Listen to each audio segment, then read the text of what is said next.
otra vez, chicos. Esta sería la segunda parte todavía de la cápsula número 1 y lo que vamos a ver aquí principalmente es el tema del ascendente del positivismo y todos los impactos que tuvo. Del positivismo entre comillas, porque digamos que lo que se denomina comúnmente como positivismo en América Latina, pues es algo que no tiene tanto rigor, ¿no? Porque realmente se aplica como a muchas más áreas de lo que es en sí mismo el positivismo.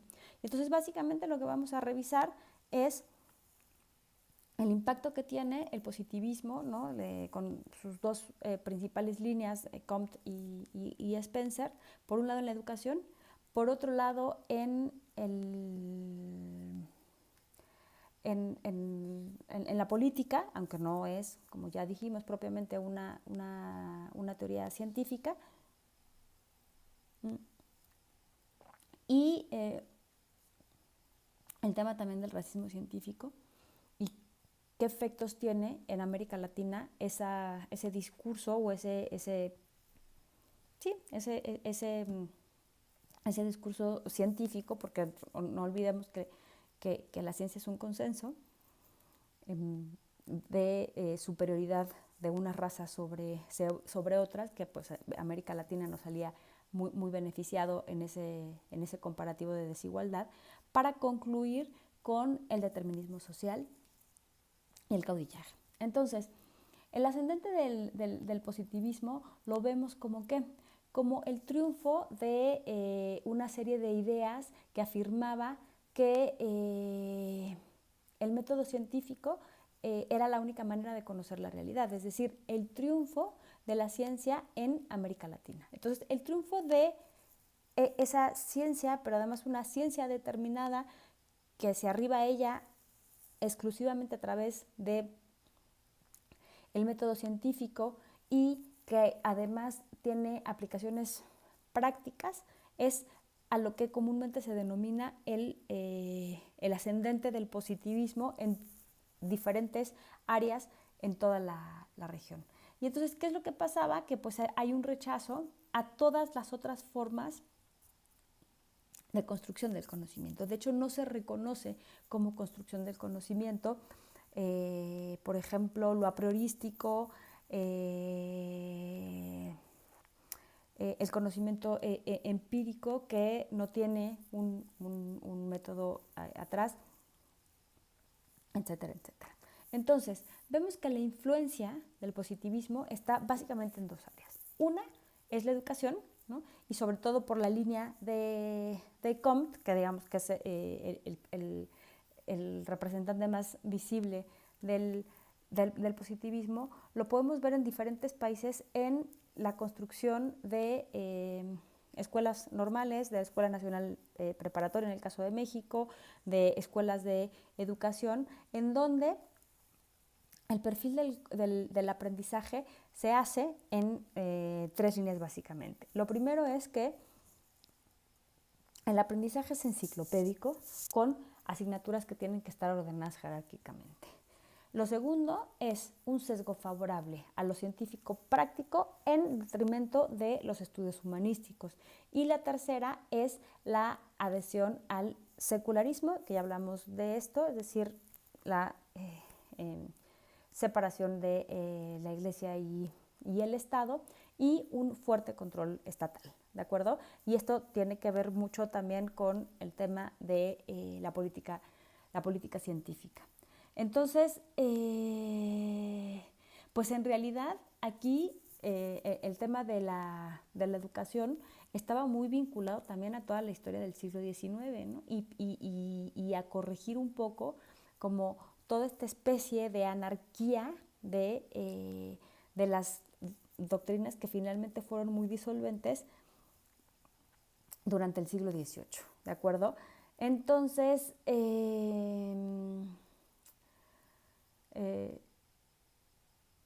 un poco poner un rigor, que era lo que se necesitaba para América Latina, o era lo que se percibía. Pero hay un estudio y un entusiasmo muy fuerte por la especialización permanente, por los estudios científico-técnicos, por la aplicación de la técnica, por el utilitarismo. ¿de acuerdo? Y entonces, en realidad, cuando nosotros analizamos esto, podemos ver que es algo que atañe a la historia regional porque ocurre en la mayor parte de los países. O sea, si nosotros vemos cómo se arman los programas de muchos nuevos proyectos que no son solamente de educación, sino que son de formadores de educadores, como son las normales, por ejemplo, tienen toda esta visión impregnada de el positivismo, ¿no? Ahora, la otra línea, o más bien el otro impacto fuerte que tuvo el positivismo es en la conformación de gobiernos autoritarios, que es lo que ya veníamos diciendo desde la cápsula anterior, y podemos ver cómo el concepto de política científica lo que entrañaba era la convicción de que los métodos de las ciencias podían aplicarse a los problemas nacionales. Entonces, lo que ocurre es que la política, es decir, el positivismo, sin ser una teoría política, lo que sucede en América Latina es que se considera a la política como una ciencia experimental que se basa en los hechos, ¿no? Entonces, ¿qué pasa? Que un estadista, es decir, aquel que está al frente de un estado, ya no tenía que basarse en los ideales de la sociedad, tampoco en teorías abstractas, ¿no? Tampoco en fines con fórmulas jurídicas en particular o con copias, digamos, de modelos de fuera, ¿de acuerdo? Sino en la propia sociedad que una vez hecho este experimento y comprobado lo que se requiera, bueno, pues entonces lo que necesitaba América Latina pues eran gobiernos fuertes, eran gobiernos autoritarios,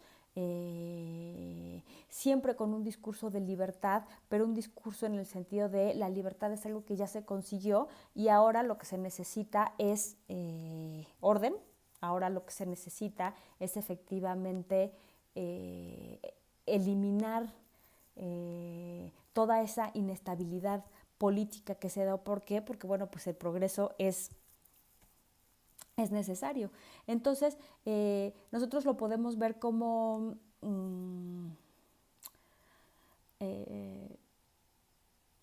en un montón de ejemplos que son explícitos. En México es clarísimo. Está el diario La Libertad, que termina llamándose Libertad Conservadora, ¿no? En los llamados, por ejemplo, de Justo Sierra a un gobierno autoritario, ¿no? Porque era lo que se necesitaba o así era percibido, ¿no? Como que eso se necesitara.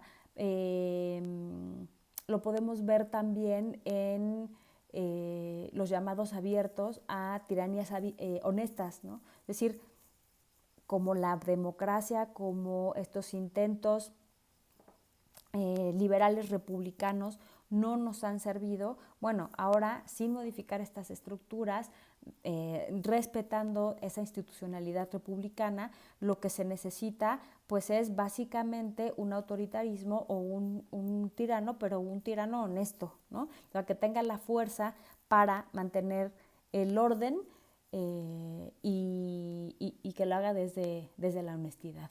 Entonces, finalmente, la política científica es algo que se desarrolla en muchos de los países de América Latina. En México, desde luego, no se acuña en México, se acuña en Argentina, pero sí en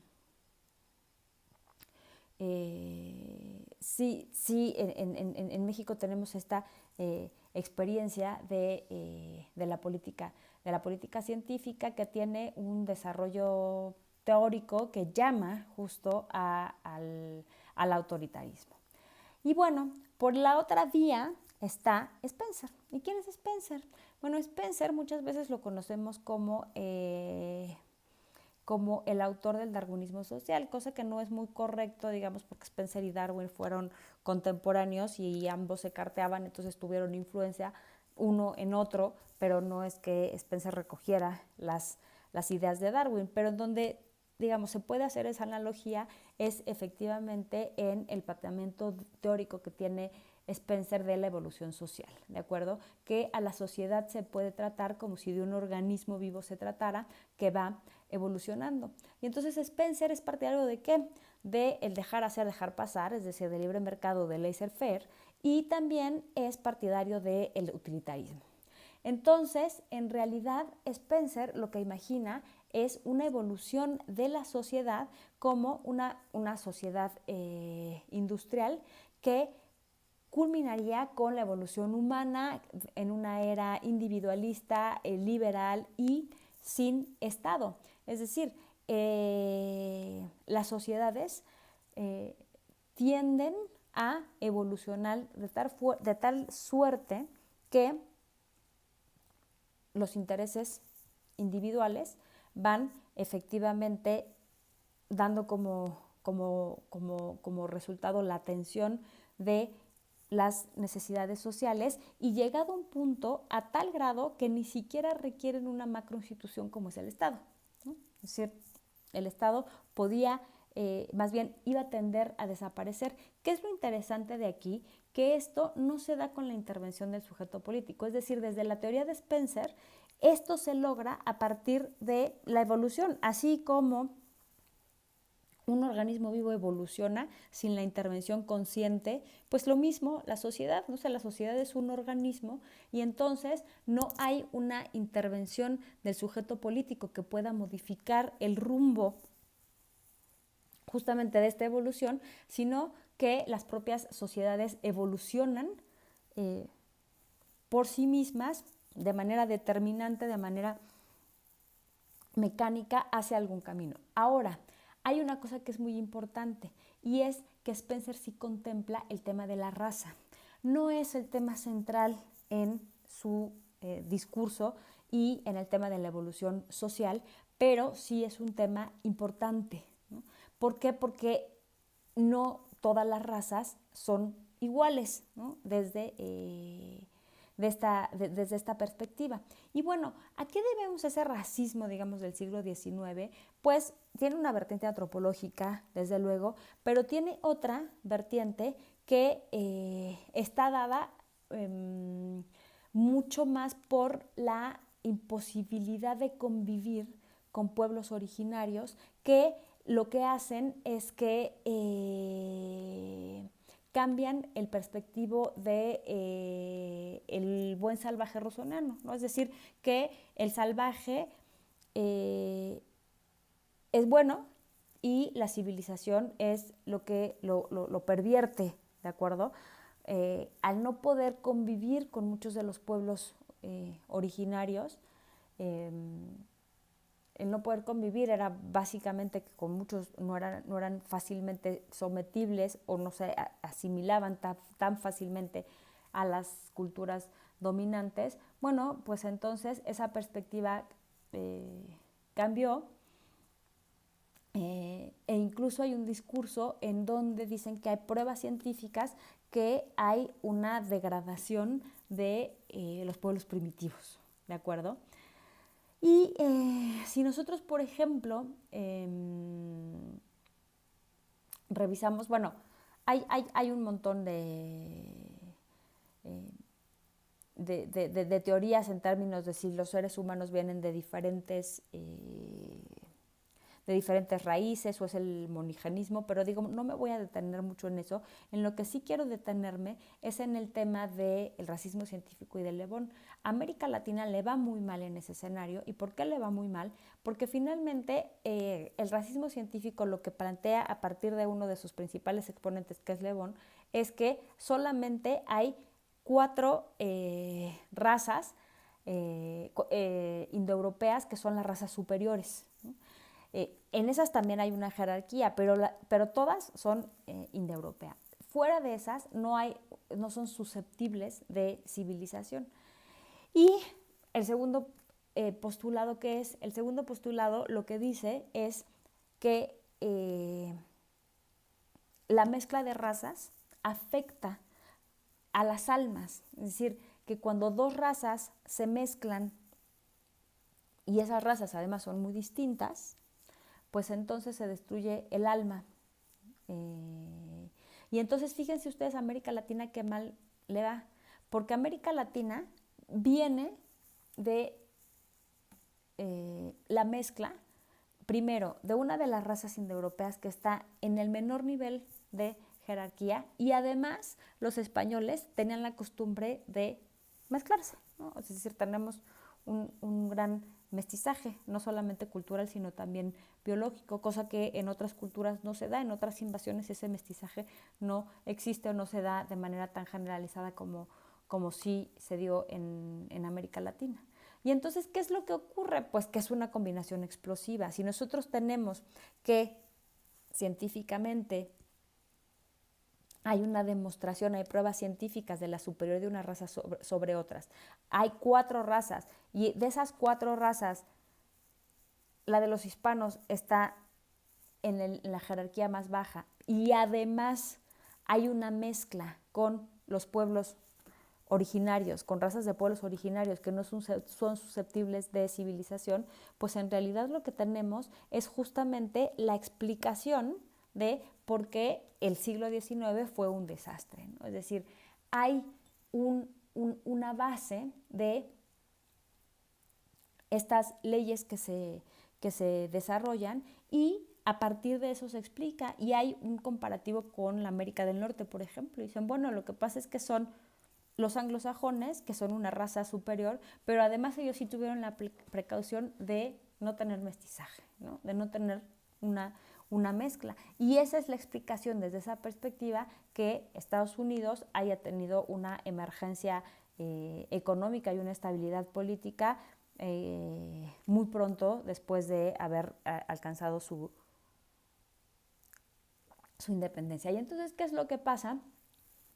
Que pues los intelectuales en América Latina a finales del siglo XIX se convirtieron en diagnosticadores de un continente enfermo. No sé si eso les llamó la atención, y entonces todo lo que impregna el discurso científico en relación a los pobladores de las sociedades latinoamericanas es justamente ese pesimismo, ¿de acuerdo?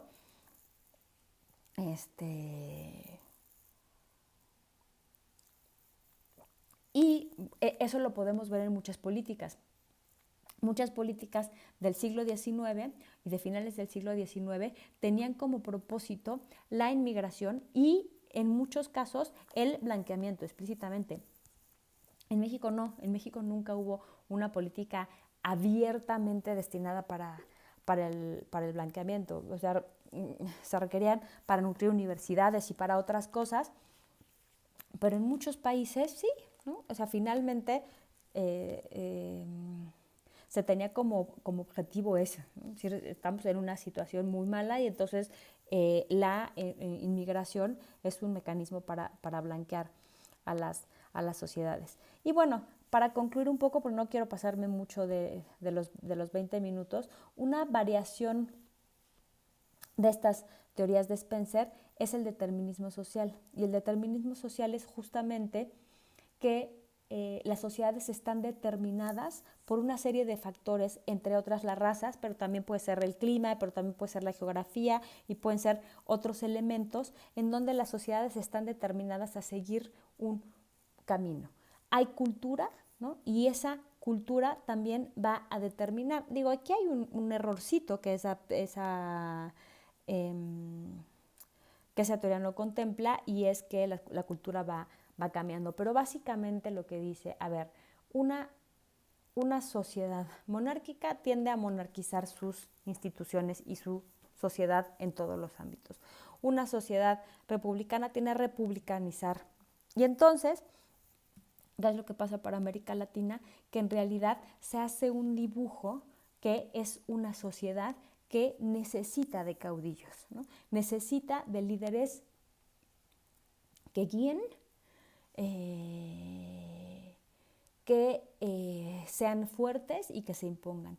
Y una de las razones por las cuales el siglo XIX, después de las independencias, no fue exitoso, fue porque se quisieron imponer unas instituciones demasiado liberales, demasiado republicanas, demasiado federales, demasiado descentralizadas para sociedades cuya estructura es la de el caudillo, ¿no? La del César, la de el Mesías, y que era una sociedad que tendía a que todo fuera a través de los caudillos. Por lo tanto, pelear por instituciones que hicieran contrapeso, por toda esta división de poderes, bueno, pues solo había llevado al caos, y por lo tanto lo que se necesitaba ensayar ahorita entonces era justamente esta concentración de poder y caudillos muy fuertes, autoritarios, incluso tiranos, que actuaran con honestidad, pero que pusieran en el centro lo que se necesitaba, es decir, la libertad, ¿no? Que en términos teóricos ya estaba alcanzado, pero con orden y progreso. Bueno, con esto ahí la dejo y regreso con la siguiente cápsula.